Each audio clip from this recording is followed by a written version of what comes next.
Bismillahirrohmanirrohim. Assalamualaikum warahmatullahi wabarakatuh. Kami mahasiswa dari Institut Agama Islam Negeri Metro Lampung.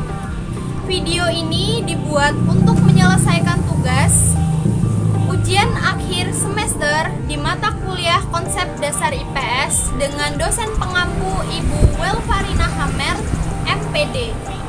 Kami dari kelompok 6 terdiri dari 3 anggota yang masing-masing bekerja sama dalam memenuhi tugas ini.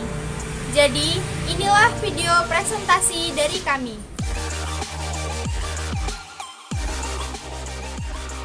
Saya Bella Novalia Prastika yang akan memandu presentasi pada kali ini. Tetapi sebelum membahas lebih lanjut, izinkan kami untuk memperkenalkan diri terlebih dahulu.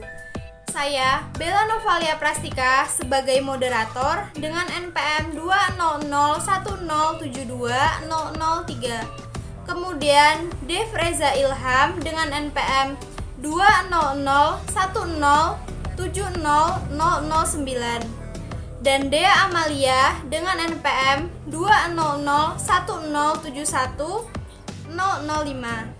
Kami dari kelompok 6 akan membahas materi tentang media pendidikan dan sumber pembelajaran IPS.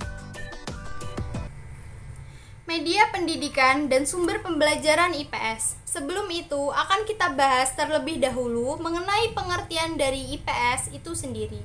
IPS atau Ilmu Pengetahuan Sosial adalah suatu bahan kajian yang terpadu yang merupakan penyederhanaan, adaptasi, seleksi, dan modifikasi yang diorganisasikan dari konsep-konsep keterampilan, sejarah, geografi, sosiologi, antropologi, dan ekonomi. Selanjutnya, pengertian media. Kata media berasal dari kata medium, yang berarti perantara atau pengantar dalam menyampaikan pesan komunikasi. Jadi, media pembelajaran adalah segala bentuk perantara atau pengantar penyampaian pesan dalam proses komunikasi pembelajaran. Contohnya adalah papan tulis. Jenis-jenis media pembelajaran. Berdasarkan kemampuan inderanya, jenis media pembelajaran terdiri atas media audio, visual, dan audio-visual. Berdasarkan daya atau kemampuan liputannya, media pembelajaran terdiri atas media pembelajaran dengan daya atau kemampuan liputannya yang luas dan media pembelajaran dengan daya atau kemampuan liputannya yang terbatas. Berdasarkan penggunaan atau pemakaiannya yang memanfaatkan media pembelajaran terdiri atas media pembelajaran yang digunakan secara massal dan individual. Berdasarkan kerumitan dan biayanya, media pembelajaran terdiri atas big media dan little media. Berdasarkan pembuatan dan pemanfaatannya, media pembelajaran terdiri atas media by design dan media by utilization.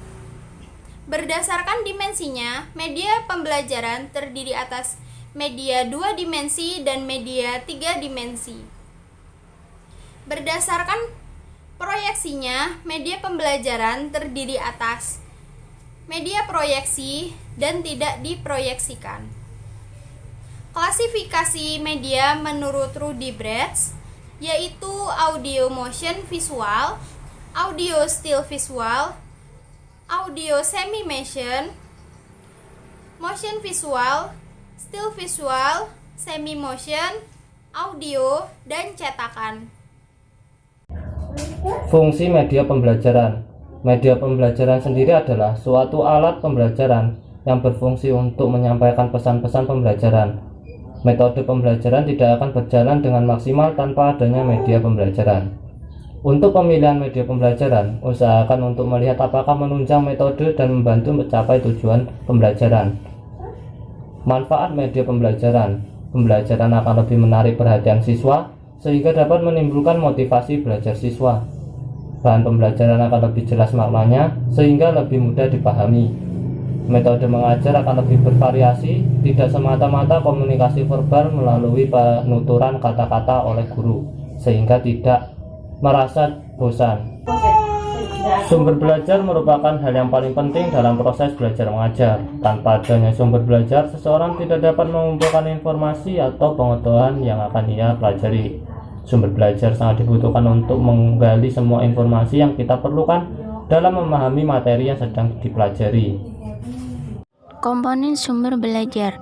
Komponen sumber belajar adalah bagian-bagian yang membentuk sumber belajar yang tersusun secara sistematis, dan bagian-bagian tersebut antara satu dengan yang lainnya saling berhubungan, saling mempengaruhi, serta saling melengkapi. Komponen-komponen belajar dapat dibagi sebagai berikut. A. Tujuan, misi, dan fungsi sumber belajar. B. Pesan yang dibawa oleh sumber belajar. C. Bentuk, formal, atau keadaan fisik sumber belajar. D. Tingkat kesulitan, kompleksitas, pemakaian sumber belajar. Klasifikasi sumber belajar. Pertama, berdasarkan jenis sumber belajar. Tempat atau lingkungan alam sekitar di mana saja seseorang dapat melakukan belajar atau proses perubahan tingkah laku. Misalnya, perpustakaan. Contoh penerapannya adalah ketika kita akan mempelajari tentang peninggalan sejarah. Dalam pembelajaran IPS, kita dapat mengetahui dengan mendatangi museum. Yang kedua, berdasarkan sumber materi belajar. Sumber belajar IPS dapat dibagi dalam dua macam, yaitu A.